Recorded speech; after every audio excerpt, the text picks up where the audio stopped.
हाय hello good morning dear students. आज हम कक्षा 7 की अध्याय 2 अच्छी तरह से हम लोग कंप्लीट कर चुके हैं, लेकिन लास्ट में जो चैप्टर का जो रिमार्क्स होता है उसे हम देखेंगे। आपने क्या सीखा, बहुत ही इम्पोर्टेंट और शॉर्ट है, आपको तुरंत से पूरे चैप्टर को रिवीजन करने के लिए। तो फर्स्ट है आपका कि जंतु पोषण आवश्यकताएं, भोजन अंतर्ग्रहण की विधियां एवं शरीर में इनका उपयोग सम्मिलित है। जंतु पोषण क्या है बच्चों? कि जंतु पोषण की क्या आवश्यकता है? भोजन अंतर्ग्रहण करने की विधियां। अंतर्ग्रहण का मतलब आप समझते हैं कि भोजन को मुख में या अपने शरीर के अंदर जिस विधि द्वारा लिया जाता है उसे हम भोजन अंतर्ग्रहण कहते हैं। एवं शरीर में इनका उपयोग, और इस भोजन का शरीर में हम किस तरह से इसका उपयोग करते हैं, वे सभी जो है जंतु पोषण कहलाती हैं। विजिट के लिए नेक्स्ट टॉपिक है हमारा कि पाचन तंत्र क्या होता है। तो लिखा हुआ है आहार नाल तथा। आहार नल क्या होता है? एक लंबी सी नली है, उसमें हमारे मुख से लेकर के गुर्दा तक जितने भी पार्ट्स है वे सभी आते हैं। इसमें डिटेल्स में आपको बताया गया है। और इस दौरान जितने भी पाचक ग्रंथियां होती हैं जो स्रावी रस स्राव करती हैं और हमारे जटिल भोजन के जटिल पदार्थों को सरल पदार्थों में बदलती हैं, तो स्रावी ग्रंथियां और आहार नाल दोनों के संयुक्त रूप को मिला करके हम उसे आहार नाल कहेंगे। आहार नाल तथा पाचन तंत्र कहेंगे। आहार नाल तथा स्रावी ग्रंथियां संयुक्त रूप से मानव पाचन तंत्र का निर्माण करती हैं। आहार नाल के कौन कौन से पार्ट्स आएंगे? मुख गुहिका, ग्रसिका, ग्रास नली जो मुख के नीचे का नली होता है जो अमाशय तक जाता है, अमाशय जहाँ पे भोजन जमा होती है ग्रास नली के बाद, क्षुद्रांत अमाशय के बाद भोजन कहाँ जाती है? क्षुद्रांत में। बृहदांत्र मतलब बड़ी आंत, और बड़ी आंत से जो अनपचा भोजन होता है वो मलाशय में जाता है। तो ये हो गया आहार नाल। आहार नाल में सम्मिलित स्रावी ग्रंथियाँ, जैसे लाला ग्रंथियाँ, ये मुख में होती है, ये लाला स्रावित करती है, लाला ग्रंथि। यकृत, अग्नाशय, अग्नाशी रस स्रावित करता है। यकृत जो है पीत पीत पीत रस स्रावित करता है। अमाशय की भित्ति, अमाशय की भित्ति भी एक रस स्रावित करती है जिसे हम जठर रस कहते हैं। एवं क्षुद्रांत की भित्ति भी पाचक रस स्रावित करती है। तो कहने का मतलब इसका जो सारांश है कि आहार नल एवं स्रावी ग्रंथियाँ। आहार नल क्या होगा? मुख, ग्रास नली, उसके बाद अमाशय, क्षुद्रांत, छोटी आंत, बड़ी आंत, मलाशय, ये सभी आहार नाल हो गए। और स्रावी ग्रंथियाँ हो गए लाला ग्रंथि, यकृत, अग्नाशय, ये सभी, ये दोनों का संयुक्त रूप अगर मिला करके बोले तो ये सभी क्या कहलाएंगे? पाचन तंत्र कहलाएंगे। क्या कहलाएंगे? पाचन तंत्र। नेक्स्ट विभिन्न जीवों में भोजन ग्रहण करने की विधियां भिन्न है। ये सभी हम लोग समझ चुके हैं कि विभिन्न जीवों में भोजन ग्रहण करने की विधियां अलग अलग है। मानव जो है काट काट के भोजन को ग्रहण करता है, अजगर सांप निगल जाता है, मच्छर, मक्खी, मधुमक्खी ये सभी चूस करके भोजन को ग्रहण करते हैं। तो ये सब हम अच्छे से जानते हैं कि विभिन्न जीवों में भोजन ग्रहण करने की विधियाँ जो हैं अलग अलग है। पोषण एक जटिल प्रक्रम है।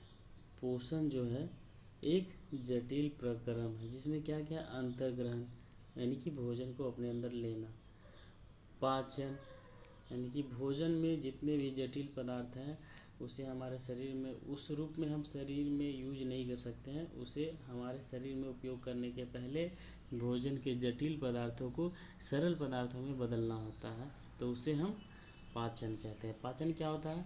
भोजन के जटिल पदार्थों को सरल पदार्थों में बदलना। अवशोषण, जब भोजन जटिल पदार्थ से सरल पदार्थ में परिवर्तित हो जाए तो उसके सरल रूप को अवशोषित कर, यानी कि हमारे रुधिर के साथ मिलाकर जहाँ जहाँ ज़रूरत है वहाँ वहाँ शरीर के हर एक हिस्से में भेजना अवशोषण कहलाता है। स्वांगीकरण, स्वांगीकरण हर एक हिस्से में पहुँचने के बाद उससे ऊर्जा प्राप्त करना। उससे हम जब सांस लेते हैं तो ऑक्सीजन वहाँ पे जाता है, ऑक्सीजन और भोजन का सरल रूप दोनों मिल करके जो है वहाँ पे स्वांगीकरण की क्रिया होती है, यानी कि वहाँ से ऊर्जा मुक्त होता है, कार्बन डाइऑक्साइड मुक्त होता है और जल मुक्त होता है। तो कार्बन डाइऑक्साइड हम अपने नाक के माध्यम से बाहर निकाल देते हैं, जल का शरीर में जितना उपयोग होता है वो हम करते हैं। उसके बाद अपशिष्ट जल, बचे हुए जल को मूत्र के माध्यम से बाहर निकाल देते हैं और ऊर्जा का हम अपने कार्य करने के लिए उपयोग करते हैं। तो स्वांगीकरण आप समझ गए कि अवशोषित भोजन का, अवशोषित सरल पदार्थों से ऊर्जा प्राप्त करना। निष्कासन, बड़ी आंत में अनपचे भोजन का मलाशय में भेजना और उसे बाहर निकालने की क्रिया जो है निष्कासन कहलाती है। मंड जैसे कार्बोहाइड्रेट का पाचन मुख में ही प्रारंभ होता है। मुख में कैसे होता है? लाला ग्रंथि होती है जो लाला रस स्रावित करती है और वहीं से मंड का पाचन शुरू हो जाता है। प्रोटीन का पाचन आमाशय में प्रारंभ होता है। प्रोटीन का पाचन जो है आमाशय में प्रारंभ होता है। यकृत द्वारा स्रावित पित्त, यकृत द्वारा क्या स्रावित होता है? पित्त। अग्नाशय से अग्नाशिक रस स्राव एवं क्षुद्रांत भित्ति द्वारा स्रावित पाचक रस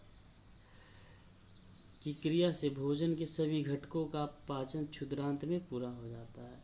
भोजन के जितने भी घटक हैं सभी घटकों का पाचन कहाँ पे हो जाता है? भोजन के सभी घटक, कार्बोहाइड्रेट, वसा, प्रोटीन, इन सभी का पाचन जो है क्षुद्रांत में पूरी तरह से कंप्लीट हो जाता है। ठीक है। और याद रखना कि प्रोटीन का पाचन कहाँ से स्टार्ट होता है? आमाशय से। मंड का पाचन कहाँ से स्टार्ट होता है? मुख में ही उसका शुरू हो जाता है।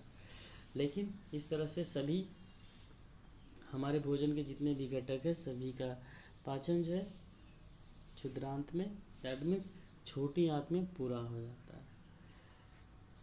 नेक्स्ट है हमारा जल एवं कुछ लवण बृहदांत्र में अवशोषित होते हैं। जल एवं कुछ लवण जो है बृहदांत्र यानी बड़ी आंत में अवशोषित किए जाते हैं। अवशोषित पदार्थ के विभिन्न भागों अवशोषित पदार्थ शरीर के विभिन्न भागों को स्थानांतरित कर दिए जाते हैं। ठीक है। नेक्स्ट है हमारा बिना पचे अवशिष्ट, जिनका अवशोषण नहीं होता, जो अनपचा भोजन होता है, मल के रूप में गुर्दा द्वारा बाहर निकाल दिए जाते हैं, जिसे हम क्या कहते हैं? निष्कासन।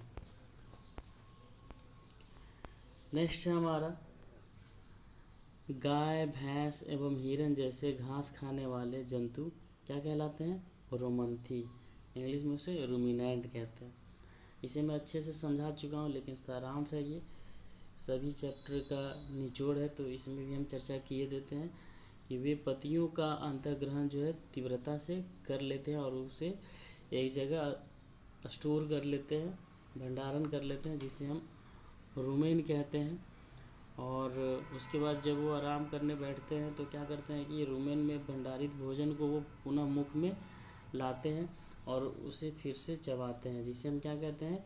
जुगाली कहते हैं। आप जुगाली करते गाय भैंस को देखे ही होंगे। अमीबा में भोजन का अंतःग्रहण पादाप। पादाप क्या होता है कि अमीबा अगर भोजन के संपर्क में आता है तो वो अपने शरीर को इस तरह से नया आकृति के रूप में बदलता है ताकि वो भोजन को पकड़ सके। तो इस नई आकृति को जो खुद से वो क्रिएट बनाता है ताकि भोजन को पकड़ सके, तो उसे हम पादाप कहते हैं। और पादाप भोजन को कोई पकड़ने में सहायता करती है और पादाप के माध्यम से अमीबा गति भी करता है, तो उसे हम कृत्रिम पाँव भी कह सकते हैं पादाप को। तथा इसका पाचन खाद्यान्नी में होता है। जब भोजन ग्रहण कर लेता है तो उसे जिसमें भोजन रहता है उसे हम क्या कहते हैं? खाद्यान्नी। और आपको मैं बता दूं कि अमीबा एक कोशिकीय जीव है जो जलाशय में पाई जाती है। तो अब है एक्सरसाइज। तो मैंने चैप्टर का सारा निचोड़ पहले ही बता चुका था, लास्ट में मैं रिवीजन भी करा चुका हूँ। तो आशा करता हूँ कि ये सारे क्वेश्चंस जो है आप स्वयं ही हल कर सकोगे। कुछ क्वेश्चन को मैं देख लेता हूँ, जैसे मानव में पोषण के मुख्य चरण अंतःग्रहण, पाचन, अवशोषण, स्वांगीकरण एवं निष्कासन है। मानव शरीर की सबसे बड़ी ग्रंथि का नाम क्या है? यकृत। अमाशय में हाइड्रोक्लोरिक अम्ल एवं डैश का स्राव होता है। हाइड्रोक्लोरिक अम्ल के साथ क्या होता है? जठर रस का स्राव होता है, जो भोजन की क्रिया। तो ये सभी चीज़ मैं बता चुका हूँ, ये सब आप खुद से कर सकते हो। अगर आपको दिक्कत हो तो आप कमेंट करें, मैं उसका सलूशन बताऊँगा। Thank you so much.